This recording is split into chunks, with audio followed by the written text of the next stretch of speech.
బిస్మిల్లాహిర్రహ్మానిర్రహీం. అనంత కరుణామయుడు అపార కృపాశీలుడు అయిన అల్లాహ్ పేరుతో ప్రారంభిస్తున్నాను. ఐ డ్రీమ్ ప్రేక్షక మహాశయులందరికీ పవిత్ర రంజాన్ మాసపు శుభాకాంక్షలు తెలియజేస్తూ ఈరోజు ఈ రంజాన్ సందేశంలో ఆరాధన అంటే ఏమిటి అనే విషయాన్ని తెలుసుకునే ప్రయత్నం చేద్దాం. దివ్య ఖురాన్ గ్రంథంలో సృష్టికర్త అయినటువంటి దైవం అంటున్నాడు, వమా ఖలక్తుల్ జిన్న వల్ ఇన్సా ఇల్లా లియాబుదూన్. మేము మానవులను పోలిన జిన్నులను కేవలం మా దాస్యం కొరకు, అంటే మా ఆరాధన కొరకు మాత్రమే పుట్టించాము అని తెలియజేశాడు. అయితే చాలామంది ఆరాధన అనేటువంటి పదం అరబిక్లో ఇబాదత్ అనే పదంతో అనువాదం చేయబడింది. అయితే ఇబాదత్ అనే పదానికి ఉన్నటువంటి విస్తృతమైనటువంటి అర్థం తెలియని కారణంగా ఆరాధన అని మనం తెలుగులో అనువాదం చేసుకున్నప్పటికీ ఆరాధన అనేటువంటి ఈ మాటలో కూడా విస్తృతమైనటువంటి అర్థం తెలియని కారణంగా మనం చాలా వరకు పొరపాటు చేసే పరిస్థితి ఏర్పడింది. ముఖ్యంగా దివ్య ఖురాన్ గ్రంథంలో ఆరాధన అంటే ఇబాదత్ అనే పదానికి ఎన్ని అర్థాలు చెప్పబడ్డాయో మనం చూద్దాం. మొదటిది ఇబాదత్ అంటే ఉపాసన, ఆరాధన. రెండవది విధేయత మరియు ఆజ్ఞాపాలన. మూడవది దాస్యం మరియు బానిసత్వం. ఇక్కడ చాలా స్పష్టంగా మూడు అర్థాలు, విస్తృతమైన అర్థాలు చెప్పబడ్డాయి. కానీ ఇబాదత్, ఆరాధన అంటే మనం తీసుకున్నటువంటి అర్థాలు ఏమిటంటే నమాజ్ ఆచరించడం, ఉపవాసాలు పాటించడం, కొన్ని సంస్కృతి సాంప్రదాయాల్ని మనం అనుసరించడం, అదేవిధంగా హజ్ యాత్ర చేయడం, అలాగే మన వ్యవహారాల్లో పెండ్లి లేక మరణంలో చేసేటువంటి జనాజా, వీటి విషయాల్లో కొన్ని సాంప్రదాయాల్ని పాటించడం, వీటిని మనం ఆరాధన అని భావించడం జరుగుతుంది. వాస్తవానికి ఆరాధన అంటే ఇస్లామియా కోణంలో దివ్య ఖురాన్ వెలుగులో అర్థం ఏమిటి అంటే, ఒక వ్యక్తి మాతృగర్భంలో పడినప్పటి నుంచి మట్టి గర్భంలో కలిసిపోయే వరకు కూడా దైవ ఆదేశాలకు అనుగుణంగా, దైవ ప్రవక్త ముహమ్మద్ సల్లల్లాహు అలైహి వసల్లం వారి సాంప్రదాయానికి అనుగుణంగా జీవితం గడపడాన్ని ఆరాధన అంటారు. అంతే తప్పించి వ్యక్తిగత జీవితంలో ఇష్టానుసారంగా జీవితం గడుపుతూ, సామూహిక జీవితంలో మంచివాడిగా జీవితం గడుపుతూ, ఆరాధనాలయాల్లో మాత్రం పవిత్రంగా జీవితం గడుపుతూ నేను మంచి డివోటీని, మంచి భక్తుణ్ణి అని చెప్పడానికి అవకాశం ఎంతమాత్రం కూడా లేదు. కనుక ఆరాధన అంటే ఆరాధనలో ఉన్నటువంటి విస్తృతమైనటువంటి అర్థాన్ని మనం తెలుసుకునే ప్రయత్నం చేయాలి. ఉపవాసం ఒక ఆరాధన. కానీ ఉపవాసం ఆరాధన అయినప్పటికీ కూడా ఉపవాసం యొక్క షరతులన్నిటినీ పాటిస్తూ చేస్తేనే అది ఆరాధన అవుతుంది తప్ప, ఉపవాసం యొక్క షరతుల్ని మనం విస్మరించి ఆరాధన చేసినా సరే మనం అల్లాహ్ యొక్క అనుగ్రహాన్ని పొందలేము. కనుక మనం చూస్తూ ఉంటాం చూడండి, ఒంటెని అరబ్బులో బయీరే మొహబ్బద్ అంటారు. దాన్ని ఎందుకంటారంటే ఎలా పడితే అలా వాడబడేది, లేక తన యజమానికి ఎలా పడితే అలా ఉపయోగపడేది అని చెప్పి దాన్ని ఒంటెని ఆ విధంగా పిలుస్తారు. అబ్ద్ అనేటువంటి పదం ఇందులో ఉంది. అబ్ద్ అంటే దాసుడు అని అర్థం వస్తుంది. అందుకని చూడండి, ఎవరు కూడా రెహమాన్ అని డైరెక్ట్గా పేరు పెట్టుకోరు, అబ్దుర్ రెహమాన్ అంటారు, అంటే కరుణామయిని దాసుడు. రహీం అని పేరు పెట్టుకోరు, అబ్దుర్ రహీం అంటే కృపాశీలుని యొక్క దాసుడు అని చెప్పి పెట్టుకుంటారు. అంటే ఈ అబ్ద్ అనేటువంటిది ఇబాదత్, అబ్ద్ అనే పదం నుంచి ఇబాదత్ అనే పదం మనకు కనబడుతుంది. ఈ బయీరే మొహబ్బద్ అని ఒంటెని ఎందుకు అనడం జరిగిందంటే, ఒంటె తన యజమానిని పైన ఎక్కించుకుని అదేం చేస్తుంది, ప్రయాణానికి ఉపయోగపడుతుంది. అలాగే బాట ఎటువైపు మంచి దారి ఉంది తెలియజేయడానికి కూడా ఒంటె ఉపయోగపడుతుంది. ఎక్కడైతే నీటి చలమలు ఉన్నాయో వాటికి తొందరగా తెలుస్తుంది. మరి ఎడారి ప్రాంతంలో ఆ నీటి చలమల దగ్గరికి యజమానిని తీసుకెళ్తుంది. అదేవిధంగా దాని చర్మం చలికాలంలో వస్త్రాల కోసం ఉపయోగించడం జరుగుతుంది, దాని మాంసాన్ని ఉపయోగించడం జరుగుతుంది. చివరికి అది తిత్తిలో పెట్టుకున్నటువంటి నీళ్లు ఏవైతే స్టోర్ చేసుకున్నారో ఆ నీళ్లను కూడా నీళ్లు లేని సమయంలో తన యజమాని కోసం ఆ నీళ్లను కూడా అది ఇవ్వడానికి సిద్ధమవుతుంది.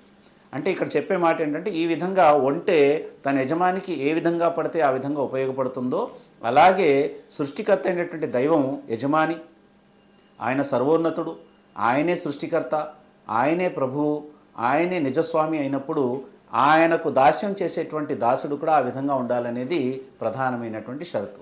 ఉదాహరణకి మనిషిలో మార్పు ఎప్పుడు వస్తుంది, మనిషి దైవం పట్ల ఎప్పుడు అతను సవ్యంగా ప్రవర్తించగలడు అంటే, దైవంతో అతనుకున్న సంబంధం తెలుసుకున్నప్పుడే అతను ఏ విధంగా ప్రవర్తించాలో అర్థమవుతుంది. ఉదాహరణకు చూడండి, తల్లి అంటే కొడుకు, తల్లి తనయుడు. అంటే వీళ్ళిద్దరి మధ్య రిలేషన్ ఏంటంటే తల్లికి తనయుడికున్న రిలేషన్. దానివల్ల తల్లితో ఎలా ఉండాలి అనేటువంటి విషయాన్ని మనిషి అవగాహన చేసుకోగలడు. భార్య అంటే భర్త, భార్య భర్త ఇద్దరి మధ్య ఆ సంబంధం ఏంటో తెలియడం వల్ల వాళ్ళిద్దరూ ఎలా ఉండాలి అనేది క్లియర్ అవుతుంది. అదేవిధంగా వ్యవహారం ఏదైనప్పటికీ కూడా ఆ వ్యవహారంలో సవ్యత రావాలి అంటే సంబంధం ఏంటో తెలియాలి.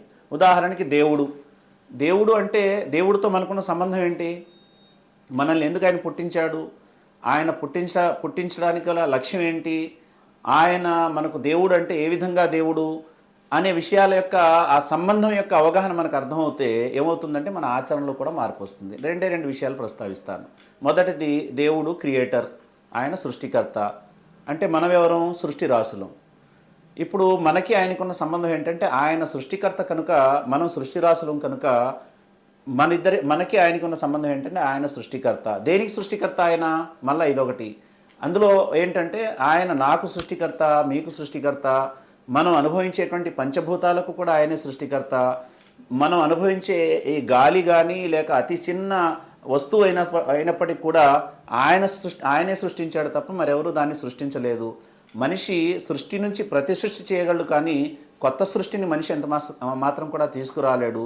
ఈ అవగాహన ఎప్పుడైతే మనకు వస్తుందో అప్పుడు ఆయనే నా సృష్టికర్త కాబట్టి, నా జీవితానికి నా సర్వస్వానికి ఆయనే క్రియేటర్ కాబట్టి, నేను అనుభవించే వనరులన్నిటికీ కూడా ఆయనే క్రియేటర్ కాబట్టి, నా ఒబీడియన్సీ అంటే విధేయత అనేటువంటి పనిని నేను ఆయన పట్లే కలిగి ఉంటాను. అంటే ఈ విధంగా ఎదుటి వారితో మన సంబంధం ఏంటో ఎప్పటివరకు తెలియదో మన వ్యవహారం కూడా మనకు స్ట్రైక్ అవ్వదు. కనుక దేవుడు అంటే ఏదో దేవుడు పుట్టించాడట, సృష్టికర్త అంట, ఒకడంట అనే భావన కాదు. ఆయన నాకు సృష్టికర్త, ఈ అన్ని వనరుల్ని ఆయన నాకు కల్పించాడు, ఆయనే నాకు సృష్టికర్త కాబట్టి నా విధేయత అనేది నేను ఆయనకే పాటిస్తాను. ఇది ఆరాధన.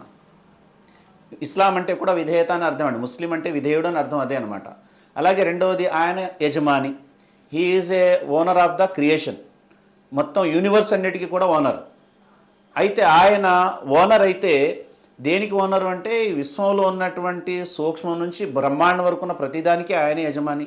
అంటే నాకు కూడా ఆయనే యజమాని, నేను సంపాదించిన ఆస్తిపాస్తులకు కూడా ఆయనే యజమాని. అంటే నేనెవరిని అన్నప్పుడు అక్కడ క్లారిటీ ఏమొస్తుందంటే ఆయన యజమాని అయినప్పుడు నేను సేవకుడిని, మనందరం సేవకులు. ఇప్పుడు సేవకుడికి స్వేచ్ఛ ఎంతవరకు ఉంటుంది అంటే యజమాని ఏది ఆదేశిస్తే అది చేయాలి. యజమాని ఏది చెప్తే అది చేయడం వల్లే యజమాని యొక్క ప్రసన్నత లభించే అవకాశం ఉంటుంది. ఈ విధంగా దేవుడు యజమాని, నేను సేవకుణ్ణి అనే భావన మనలో వచ్చినప్పుడు ఆయన పట్ల మనం ఒబీడియంట్గా ఉంటూ ఆయన ఆజ్ఞను పాటించే అవకాశం ఉంటుంది. కనుకనే ఇక్కడ ఆరాధన అనేటువంటి పదంలో ఇబాదత్ అనేటువంటి పదాన్ని కేవలం నమాజుల వరకో, ఉపవాసాల వరకో, లేక కొన్ని ఆచార వ్యవహారాల వరకో పరిమితం చేయకుండా ఆరాధన అనేటువంటి విషయాన్ని విస్తృతమైనటువంటి రీతిలో మనం తీసుకోవాలి. మనం వ్యాపారం చేస్తే దైవానికి భయపడుతూ నిజాయితీగా చేయాలి, అది కూడా ఆరాధనే. మనం నగుమోముతో మన సోదరులతో నవ్వుతూ మాట్లాడాం, అది కూడా ఆరాధనే. తల్లిదండ్రుల పట్ల మంచిగా ప్రవర్తించాం, అది కూడా ఆరాధనే. భార్య పిల్లలతో చక్కగా ప్రవర్తించాం, అది కూడా ఆరాధనే. మన హక్కుల్ని మన బాధ్యతల్ని మనం సక్రమంగా నిర్వర్తించాం, అది కూడా ఆరాధనే. రోడ్డు మీద నడుస్తూ వెళ్తున్నప్పుడు ఎవరికైనా గాయపరిచేటువంటి రాళ్ళు కానీ ముళ్ళు కానీ ఉంటే వాటిని తీసి మీరు పక్కన పాడేశారు, ప్రజలకు బాటసార్లకు ఏ ఆటంకం లేకుండా ప్రవర్తించారు, అది కూడా ఆరాధనే. ఎవరి సమస్యనైనా తీర్చడానికి మంచి సలహా ఇచ్చారు, అది కూడా ఆరాధనే. ఈ విధంగా మన జీవితంలో దైవానికి ఇష్టమైనటువంటి పనులు ఏవైతే ఉన్నాయో ఇవన్నీ కూడా ఆరాధనలోనే వస్తాయి. మరి నమాజ్, రోజా, హజ్, జకాత్ ఎందుకండి రఫీక్ గారు అని మీరు అడగొచ్చు. ఇవన్నీ ఎందుకంటే మనల్ని ఆ విధంగా మార్చడానికి అవి శిక్షణాంశాలు. నమాజ్ చదువుతున్నాం కానీ మన జీవితంలో ఏ ఆచరణలో కూడా మార్పు రాలేదు అంటే ఆ నమాజ్ మనం దాని స్పిరిట్ ప్రకారం చదవడం లేదని అర్థం. ఉపవాసం పాటిస్తున్నాం, మనలో పరివర్తన రాలేదు అంటే ఉపవాసాన్ని దాని స్పిరిట్ ప్రకారంగా, దానికి సంబంధించిన కాన్సెప్ట్ ప్రకారంగా మనం అర్థం చేసుకుని ఉపవాసం పాటించడం లేదని అర్థం. కనుక ఇక్కడ ఈ ఆరాధనలన్నీ కూడా చేయాల్సిన పని ఏంటంటే అల్టిమేట్ లక్ష్యం ఏంటంటే దైవ ధర్మాన్ని దైవదాసుల వరకు చేరవేయడం, దైవధర్మం ప్రకారంగా జీవితం గడిపేలా సమాజాన్ని మేల్కొల్పడం, అలాగే మన జీవితంలో మనం కూడా విప్లవాత్మకమైనటువంటి మార్పుని ఆహ్వానించి ఒక ఆదర్శవంతమైన జీవితంగా మనగలగడమే ఆరాధన.